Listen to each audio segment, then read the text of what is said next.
চক্কর না, বাকি যেসব সিনেমা মুক্তি পেয়েছে সকল সিনেমাই দর্শক দেখুক, সেটা আসলে আমি চাই। শরাফ আহমেদ জীবনের সঙ্গে আমার এর আগে অনেক কাজ হয়েছে এবং যতগুলো কাজ হয়েছে নাটকের ক্ষেত্রে সবগুলো কাজই ভীষণ ভালো ছিল।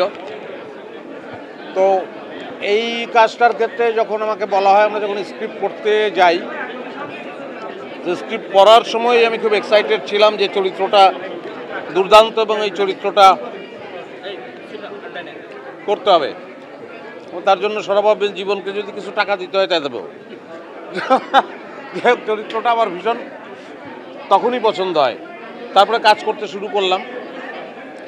আজকে হলে আসলাম, দেখলাম। আমি আসলে শুটিংয়ের সময় কাজ করতে করতে আমার প্রত্যাশা যতটুকু ছিল তার চেয়েও আমি আসলে বেটার সিনেমা পেয়েছি এবং আমি তৃপ্ত। আমার দেখে খুব ভালো লাগলো। আর আমাদের কলাকুশলী যারা ছিল এবং আমরা যারা সবাই একসঙ্গে অভিনয় করেছি, প্রত্যেকের অভিনয়ই ভীষণ ঠিকঠাক ছিল, খুব ঠিকঠাক ছিল। তো সবাইকে থ্যাঙ্কস দিতে চাই, পরিচালককে, খসরু ভাইকে, আর ডিওপি খসরু ভাইয়ের কথা বলছি, অভিনয় যারা করেছি আমরা, আমি, রৌনক, তারিন, আমাদের অবশ্যই দিনার একটা দুর্দান্ত চরিত্র, এবং সবাই অসাধারণ করেছে। এবং এই সিনেমাটা দেখে অনেকটাই আমাদের সিনেমাই মনে হয়েছে যে আমরা আমাদের মতো করে, এটা রহস্য গল্প, একটা মার্ডার মিস্ট্রি, দর্শক খুব উপভোগ করবে। এটা আজকে হলে দেখে বুঝলাম, যারা দেখলেন তারা সবাই উপভোগ করলেন। আমার ইন্টারভিউর চেয়েও আমার কাছে মনে হয় যে যারা দেখলেন তাদের ইন্টারভিউটা খুব জরুরি।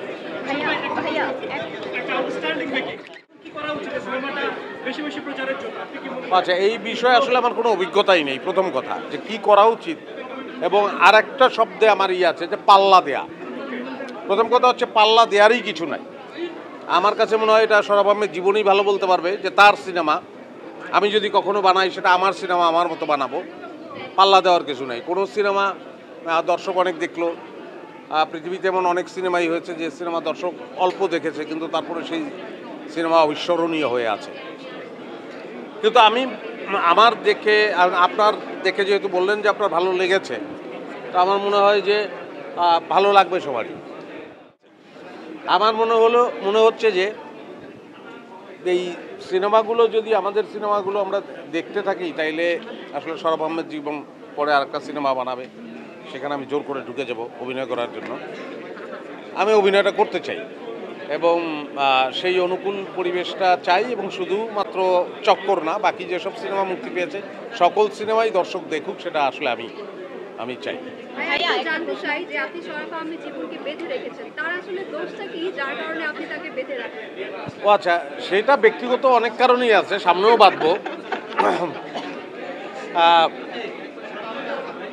বেঁধে রাখার কারণ হচ্ছে যে সে আসলে এই সিনেমাটা নিয়ে সে অনেক ক্রেজি ছিল, আগেও ছিল, এখনও আছে, এবং তার প্রথম সিনেমা, এবং এটা দেখে কখনোই মনে হবে না যে একজন পরিচালকের প্রথম সিনেমা। মনে না হওয়ারও যথেষ্ট কারণ আছে, কারণ পরিচালনা করার অভিজ্ঞতা তার আজকের না, সেটাও অনেক দিনের। সিনেমা হয়তো প্রথম। তো আমরা যেগুলোকে টেলিভিশন নাটক বলি সাধারণত, সেই টেলিভিশন নাটকগুলো আমরা সেই সময় অনেক নাটকে কাজ করেছি যে এটাকেও একটা ছোট্ট সিনেমা ধরে নিয়েই আমরা কাজ করেছি। তো সেই অভিজ্ঞতাটা তো আগে থেকেই আছে। তো বেঁধে রাখার ব্যাপারটা, আমি তো আসলে বাঁধতে চাই তাকে, আমি অনেককেই বাঁধতে চাই এরকম, যাতে সঙ্গে থাকে। আমার মনে হয় যে একটা স্মার্ট একটা সিনেমা হয়েছে। এই সিনেমাটা মানুষ দেখবে এই কারণেই যে সিনেমাটা দেখে মনে হবে যে এটা আমাদের সিনেমা। এই সিনেমাটা দেখে মনে হবে না যে এটা অমুকের সিনেমা বা তমুকের সিনেমা, এটা আমাদের সিনেমা মনে হবে। এই কারণেই বাংলাদেশের মানুষ তো এখন বা আগেও ছিল, যেটা আমরা অনেক সময় দিতে পারিনি, সেটা হচ্ছে আমাদের কিছু চেয়েছে, নিজস্বতা চেয়েছে সব সময়। এবং মানুষ কিন্তু ওই গর্বটা করতে চায়, বাংলাদেশের মানুষ, যেটা আমার।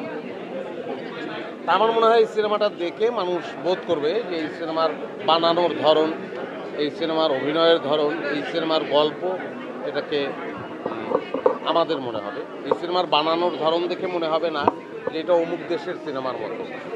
এই আর কি। প্রশ্ন যেগুলো সিনেমা আসছে এবার, তাহলে কোন সিনেমা দেখে কি মনে নাটকগুলো দর্শক দেখে, সামনেও দেখবে। খুব অল্প সময়ের মধ্যে নাটকগুলো আমাদের করতে হয়। নাটকে সৌরভ আহমেদ জীবনও অভিনয় করে, আমিও অভিনয় করি, সে পরিচালনা করে, আরও অনেক ডিরেক্টরই। এটা আমাদের পেশা। আমরা ওই স্বল্প সময়ের স্বল্প বাজেটের মধ্যে মনটা এবং প্রাণটা দিতে চাই। ওইটুকুর মধ্যে যতটুকু ভালো করা সম্ভব সেটা করি, এবং আমাদের সঙ্গে যুক্ত হয়ে যায় দর্শক, বারবার যুক্ত হয়ে যায়, কারণ তারা এই আকাশ সংস্কৃতির যুগে এত কিছুর হাতছানি আছে, তার মধ্যেও তারা এই দেশটাকে ভালোবাসে, এই দেশের সংস্কৃতিকে ভালোবাসে, এই দেশের নাটককে ভালোবাসে বলেই আমরা করতে পারি, এবং আমরা মূলত তাদের জন্যই কাজ করি, এবং এই কাজ করে আমি ভীষণ তৃপ্ত। চক্করে অনেকেই নতুন কাজ করেছে, তাদের কাজ আপনার কাছে কেমন লেগেছে? সকলের কাজে আমার ভীষণ ভালো লেগেছে। আমি শিল্পের ক্ষেত্রে হয় কি, যখনই আমি এটার কোনো খুঁত ধরতে চাইবো, কোনো না কোনো দিক থেকে আমি কোনো না কোনো খুঁত বের করতেই পারি।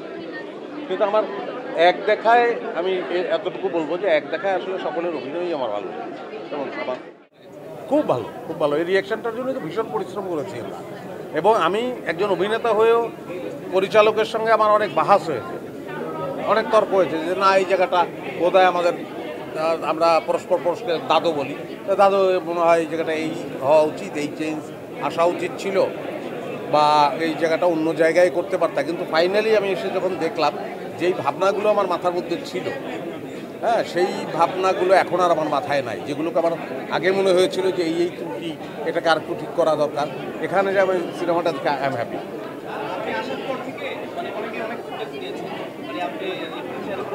হ্যাঁ হ্যাঁ, ক্লিয়ার করাতে মানুষের তো অসুখ হয়। হয়তো আমারও একটা অসুখ হয়েছে, কি আমার পায়ে একটা ছোট্ট অপারেশন হয়েছে, একটা ফোড়া হয়েছিল, তো ওটারই অপারেশন আর কি, ডাক্তার অপারেশন করেছে। এই আর কি, সবাই দোয়া করবেন যেন ভালো হয়ে যায়, সুস্থ হয়ে ওঠে।